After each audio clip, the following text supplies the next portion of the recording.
तेमि प्रभु कृपा तेणु रामकर अनेक रामचरित मानसर प्रत्येक पद प्रत्येक मंत्र हूँ प्रत्येक चौपादी हूँ सिद्ध आपणकर किसी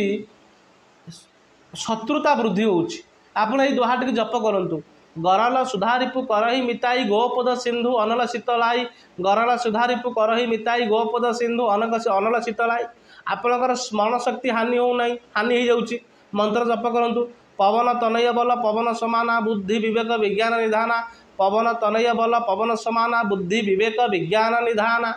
आपणकर कौन मनरत सिद्ध पाई शिवंक उप लिंगरे तुलसी जटा हो कि बेलपत्र 108 चढ़ातु 108 चढ़ौवा समय कामधेनु शतकोटि समाना सकल फलदायक भगवान कामधेनु शतकोटि समाना सकल फलदायक भगवान कामधेनु शतकोटि समाना सकल फलदायक भगवान यही चौपदी को जप करंतु प्रत्येक सोमवार करंतु निश्चिंत राम को कृपारू शंकर भगवान को कृपारू आपण मनस्कामना पूर्ण हो। जय जगन्नाथ जय जगन्नाथ जय जगन्नाथ। किछि अनुभूति एवं अनुभव पूर्ण अंगे लिभेइथिबा घटना को मु आपण मानक सम्मुखें उपस्थापन कराऊँगी। वीडियो को शेष पर्यंत देखंतु निश्चिंत आपण को आध्यात्मिक मार्ग कौन किभली आध्यात्मिक मार्ग को आपणा जाए एवं आध्यात्मिक मार्ग द्वारा आम किभली भाव में निज जीवन को सार्थक करिपारिबा ये समस्त विषय आपण को अवगत हो जेतेबेले भगवान दया करते तांको दया होउची अपरंपर। गोटे छोट बेलर कथा मु कहूची जो समय रे मो मामू घरे रहूली हठात जड़े साधु आसिले एवं से साधु होउचंती जड़े अलौकिक साधु किभली भाव में ना प्रथम थर से साधु महात्मा मामू घर को आसिले मामू घर ग्राम को आसिले तांकर संपूर्ण दांत गुड़िक थला गोटे पागलर से रूप धारण करिछांती घंडिए गामुछा पिंधि थांती पैताटे कांधरे पड़ी थाए गामुछा खंडे मध्य कांधरे पकई था दाढ़ी अच्छी एवं से आसिक पहुँचले केतेटा भविष्यवाणी कले कहले आउ सप्ताह भितर तुम ग्राम गोटे हनुमान मंदिर प्रतिष्ठा हेब। बड़ आश्चर्यर विषय ठीक 7 दिन भितर जड़े ब्राह्मण जे कि गोटे हनुमान मूर्ति आनिले मामूहर गाँ शिव मंदिर रे हनुमान मूर्ति स्थापन है। आमे समस्ते भावुलु साधु कहीते फलिला एवं ठीक 2 वर्ष पर से साधु आसिले एवं सेतबेले मु 8म श्रेणी रे पाठ पढ़ुताए से रूप आम गोटे कौतूहल आसला ब्याग रे कौन अच्छी टे देखा जिते ब्याग तक खोलू खंडिया चप्पल प्लास्टिक बोतल कपड़ा किसी खोली खोली खोली खोली लास्ट को तुम ब्याग रू बाहरला खंडे बाउंश पातियार तिलक लगा काठी खंडे तिलक गोटे सिंदूर एवं आम आउ गोटे जिनिस लक्ष्य कलु सी केतेक पागल बोली कहते केतेक साधु बोली कहते कि से कौपुणी लगे था पागल कौन के कौपूर्णिम ना यह संभव नुहे। एवं से साधु मत गोटे रामतारक मंत्र लिखिदेले एवं जो रामतारक मंत्र मत स्वप्न प्राप्त होता से मंत्र को सी पुनः लिखिदेले एवं निर्देश देले कहले ये रामतारक मंत्र को तुम्हें 10,000 थर पुरस्कार कर 10,000 थर जप कले कि सिद्धि मिल एवं से मु भागवत पढ़ुताए एवं जो अध्याय सरी जाए से मुझे विश्राम दे दिए तो से कहले ना या ठीक नुह मनकर प्रथम अध्याय कर द्वितीय अध्याय प्रथम अध्याय सैला पर इतिश्री महाभागवत महापुराणे परमहंस सहितांग वैयासिकम प्रथम स्कंदे प्रथम अध्याय ये सरला पर द्वितीय जो पर अध्याय को 2 धाड़ी बोलीदेव बोलिकी से चिन्ह रखी तुम बही की विश्राम दब पोथी की विश्राम दब बंद कर ये कथाटा से कहले मो मन में गोटे कौतूहल आसला जे 10,000 मंत्र आम जप करवा देखा 10,000 मंत्र जप कले कौन आमको सिद्धि प्राप्त हेब एवं साधना प्राप्त हेब ये मंत्रटी को 10,000 आम जप कलु जितेबाला 10,000 आम जप कर सिद्धि कलु जो दिन 10,000 पूर्ण है से दिन हठात जड़े साधु महात्मा आमर भेट हेले एवं सी आमको एक मंत्र देले जदि से मंत्रटी शिखईदेले जदि क्या हलदिया कमल होती किंबा कुकुर विष हलदिया कमलर विष कुकुर कामुड़ार विष किभली भाव में जनक देहरु से छाड़ीज गोटे मंत्र शिखईदेले कहले ये मंत्र जप कर ये मंत्र द्वारा गोटे थाली पित्तल थाली बा कंसा थाली रोगी की बसईदेव ता पिठे लगईदेव चुंबक जमती लुहा को टाणिकी रखे थालीटा सेमती रोगी देहरे लागिक एवं जितेबाला से थालीटी देहर गली पड़ा लगभनी जानव ये विष ता देहरे पलि जाइए निर्विष होगला हलदिया कमल विष पलैज एवं କୁକୁର କାମୁଡ଼ା ବିଷ ମଧ୍ୟ ପଳେଇଯିବ। ଆଜି ପର୍ଯ୍ୟନ୍ତ ଆମେ ବହୁତ ରୋଗୀଙ୍କ ଉପରେ ପ୍ରୟୋଗ କରିଛୁ, ତାହା ମଧ୍ୟ ସଫଳ ହେଇଛି। ଏବଂ ସେ 10,000 ମନ୍ତ୍ର ଜପ ପରେ ଆହୁରି ଗୋଟିଏ ଚମତ୍କାର ଘଟଣା ଦେଖାଗଲା, ଯେଉଁ ଚମତ୍କାରକୁ ଆମେ ବର୍ଣ୍ଣନା କରିପାରିବା ନାହିଁ, ସମ୍ପୂର୍ଣ୍ଣ ଅବର୍ଣ୍ଣନୀୟ ଏବଂ ଅଲୌକିକ ଘଟଣା ଭଳି ଘଟିଥିଲା। ଏବଂ ସେ ସାଧୁ ପୁନଶ୍ଚ ଫେରେ କିଛି ଦିନ ପରେ ଆମର ମାମୁଁ ଘର ଗାଁରେ ଭେଟ ହେଲେ, ଫେରେ ମାମୁଁ ଘରେ ଆସିକି ରହିଲେ। ସେ ସମୟରେ ତାଙ୍କୁ ସମସ୍ତଙ୍କର ବିଶ୍ୱାସ ହେଲା ଯେ କି ସେ ହନୁମାନଙ୍କର କୌଣସି ଅବତାର ନହେଲେ କିଛି ସିଦ୍ଧ ପୁରୁଷ। ମାମୁଁ ଘରକୁ ଆସିଲେ କିନ୍ତୁ ସେ ମାମୁଁ ଘର ରହିଲେନି, ଅଖଣ୍ଡେଶ୍ୱର ମନ୍ଦିରରେ ସେ ଶୋଇଲେ। ଏ ମନ୍ଦିରରେ ଯେଉଁ ଶୋଇଲେ, ସେଠି ମାମୁଁ ଘର ଗାଁ ଠାରୁ ଆହୁରି 3 କିଲୋମିଟର ଦୂର ରାହାଣ ବୋଲି ଗୋଟେ ଗାଁ ଅଛି। ସେଠି ବାବୁଲି ସାର୍ ବୋଲି ଜଣେ ଅଛନ୍ତି, ହାଇସ୍କୁଲ ହେଡ଼ମାଷ୍ଟର, ରାହାଣ ସ୍କୁଲର ମାଇନର ସ୍କୁଲ ହେଡ଼ମାଷ୍ଟର। ତାଙ୍କର ଯିଏ ବୋଉ, ତାକୁ ଦୀର୍ଘ 10 ବର୍ଷ ଧରି ଭୂତ ଲାଗିକିରି ଅଛି, ଗୋଟେ ପ୍ରେତ ତାକୁ ଲାଗିଛି। ସେ ଦୁନିଆ ମେଡ଼ିକାଲରେ ବୁଲିଲେଣି, ପ୍ରେତ ତା ଦେହରୁ ଛାଡ଼ୁନି। ଏବଂ ଯେତେବେଳେ ସେ ପହଞ୍ଚିଲା,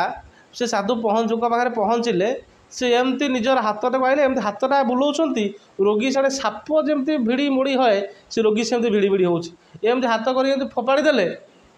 ଗୋଟେ ଶବ୍ଦ ହେଲା, ତା ଦେହରୁ ପ୍ରେତ ଛାଡ଼ିଗଲା ଏବଂ ସେ ରୋଗୀ ମଧ୍ୟ ସୁସ୍ଥ ହୋଇଗଲେ। ତାପରେ ସେ ସାଧୁ ଫେର ପଳେଇଗଲେ। ଲୋକ ତାଙ୍କୁ ହନୁମାନଙ୍କ ଅବତାର ବୋଲି କହନ୍ତି, କିଏ କି ସିଦ୍ଧ ପୁରୁଷ କହନ୍ତି। ଏମିତି ଗୋଟେ ମନ ଭିତରେ ଗୋଟେ ଧାରଣା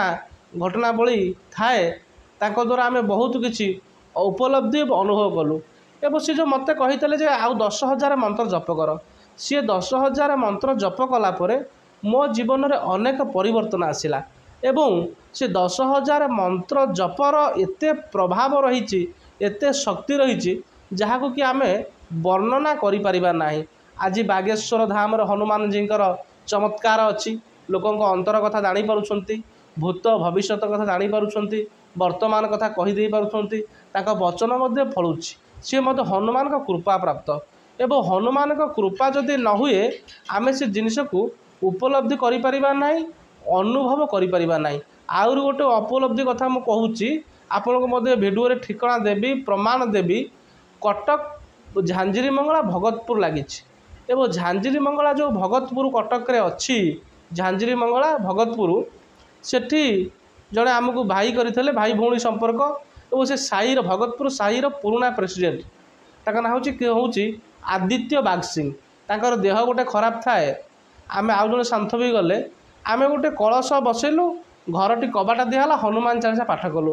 ଏବଂ ହନୁମାନଜୀଙ୍କୁ ପ୍ରସନ୍ନ କଲୁ, ଯଦି ଏ ସୁସ୍ଥ ହୋଇଯିବେ କିଛି ଆମକୁ ସଂକେତ ଦିଅ, ସ୍ୱପ୍ନରେ ହେଉ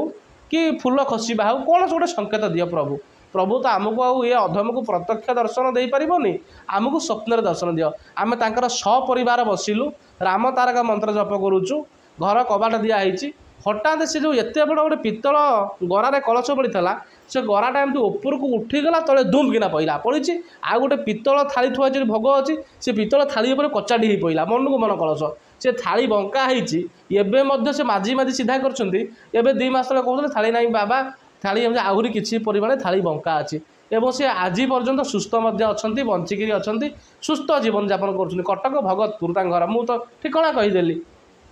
ତେଣୁ ରାମ ତାରକ ମନ୍ତ୍ରକୁ ଯଦି ଆପଣ ସିଦ୍ଧି ଲାଭ କରିବେ, ଜଣଙ୍କ ବିଷୟରେ ଯଦି ହନୁମାନଜୀ ପ୍ରତ୍ୟକ୍ଷ ଦର୍ଶନ ଦେଲେ, ତାହେଲେ ବାଗେଶ୍ୱର ଧାମ ସରକାରଙ୍କୁ କାହିଁକି ସେ ତାଙ୍କର ଅନୁଭୂତି କଥା କହୁନାହାନ୍ତି? ଅର୍ଜି ଲାଗିବାକୁ କାହିଁକି ଆମେ ମିଛ ବୋଲି କହିବା? ନା, ଆମେ ସବୁ କ୍ଷେତ୍ରରେ, ସବୁ ସ୍ଥାନରେ କିଛି ତ ଦୈବୀ ଶକ୍ତି ଅଛି, ତା'ର ପ୍ରଭାବ ମଧ୍ୟ ଆମେ ଅନୁଭବ କରିବା। କିନ୍ତୁ ଏ ଯେଉଁ ପ୍ରଭାବଟି ସାଧୁଙ୍କ ବଚନ, ଆମେ ଗୋଟେ ବଚନ ମାନିକିରି ପୂର୍ଣ୍ଣ ରୂପରେ ପାଳନ କରିବା। ଆମେ ଦେଖିବା ବ୍ରହ୍ମଦଣ୍ଡ ସ୍ପର୍ଶ ପାଇଁ ଆସନ୍ତି, 99% ଲୋକ ଆରୋଗ୍ୟ ହୁଅନ୍ତି, ଆଉ କହନ୍ତି ଆମର ହେଲା ନାହିଁ। ଆରେ କାଲି ତୁମେ 7 ଥର ଆସିଲେ ହେବ ନାହିଁ, ତା ଭିତରେ ମନକୁ ପ୍ରାଣକୁ ଧ୍ୟାନ ଦେଇ ପ୍ରଭୁଙ୍କୁ କେତେ ଡାକି ପାଇଲେ, କେତେ ଜପ କରିପାଇଲେ, କେତେ ସମର୍ପିତ ହୋଇଲେ, ପ୍ରାରବ୍ଧ କଟିବା ଏତେ ସହଜ କଥା ନୁହେଁ, ଗୋଟେ ମାର୍ଗ। ଆମକୁ ବିଜ୍ଞାନର ଉନ୍ନତି, ବିଜ୍ଞାନ କ'ଣ ସବୁ ରୋଗକୁ ଭଲ କରିଦେଇପାରୁଛି? ଏ ଥଣ୍ଡା ରୋଗରେ ବି ଲୋକ ମରୁଛନ୍ତି, ମେଡ଼ିକାଲ ଯାଇପାରୁନାହାନ୍ତି, ସାଇକେଲରୁ ପଡ଼ି ମରିଯାଉଛନ୍ତି, କି ଝୁଣ୍ଟି ପଡ଼ି ମରିଯାଉଛି। ତେଣୁ ମୃତ୍ୟୁ ଶରୀରର ଗୋଟେ ଅବଧି ଅଛି, ସେ ଅନୁସାରେ ମୃତ୍ୟୁ ମଧ୍ୟ ଫିକ୍ସ। ମୃତ୍ୟୁକୁ କେହି ପରିବର୍ତ୍ତନ କରିପାରିବେ ନାହିଁ ସଜ୍ଜନ। କିନ୍ତୁ ହେଲେ ଈଶ୍ୱରେ ସମର୍ପଣ, ବିନା ସେ କର୍ମର ବନ୍ଧନ। ଆମେ ପ୍ରଭୁଙ୍କ ପାଖରେ ଯେତେ ସମର୍ପିତ ହେବା, ଯେତେ ଶରଣାଗତି ହେବା,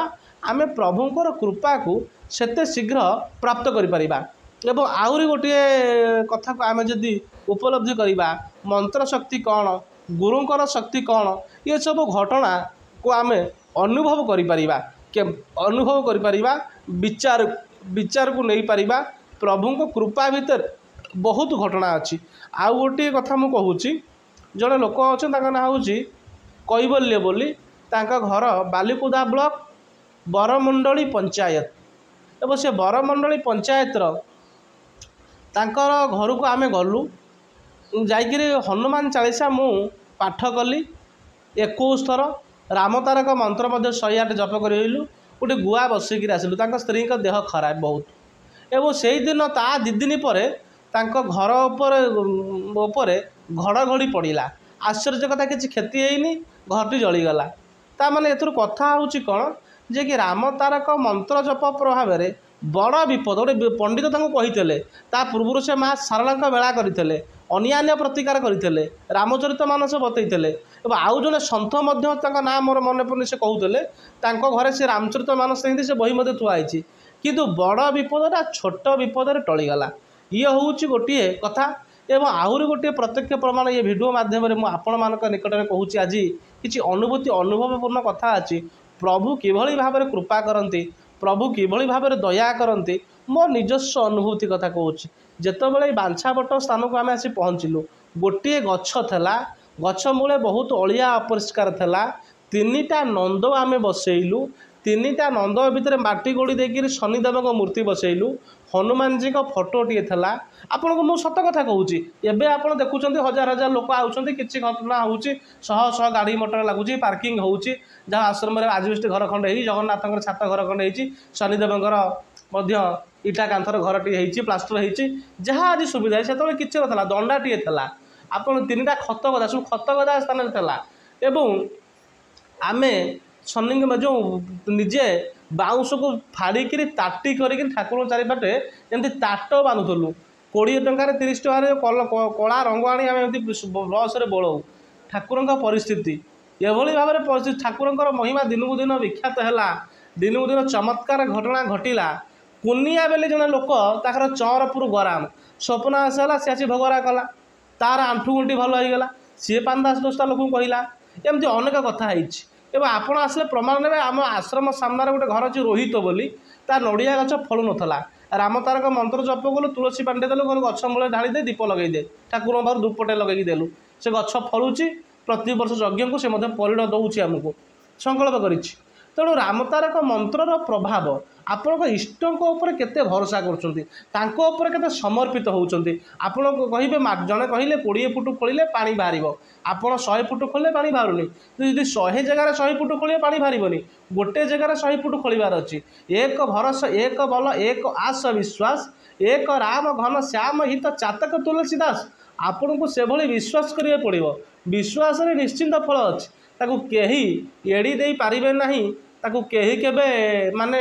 कथा को काटी दे पारिबेनी ग्रहण करि पारिबेनी प्रभुंकर कृपा हेले असंभव हो जाए मनुष्य जीवन में संभव तो प्रभु को जहाँ मिली जहाँ मिल